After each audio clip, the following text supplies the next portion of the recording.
வாழ்க்கை மகிழவே. 5 வயது சிறுவன் ஒரு நாள் தன் அம்மாவிடம் கேட்டான், அம்மா, வாழ்க்கையின் ரகசியம் என்ன? அம்மா சொன்னால், எப்போதும் மகிழ்ச்சியாக இருப்பதுதான்.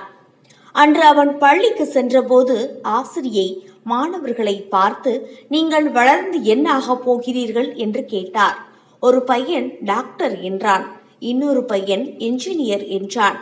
விதவிதமான பதில்களில் விதவிதமான விருப்பங்கள் துணிந்தன.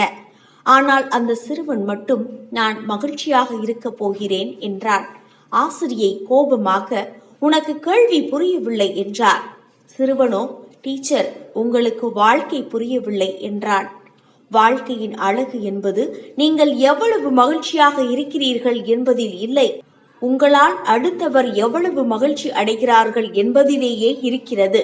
மகிழ்ச்சி இருக்கும் இடத்தில் வாழ நினைப்பதை விட நீங்கள் இருக்கும் இடத்தில் மகிழ்ச்சி எனும் விதையை தூவிக்கொண்டே இருங்கள். உங்கள் வாழ்க்கை நிறைவானதாக இருக்கும். இப்படிக்கு மக்கள் நட்சத்திரம் MS மூர்த்தி.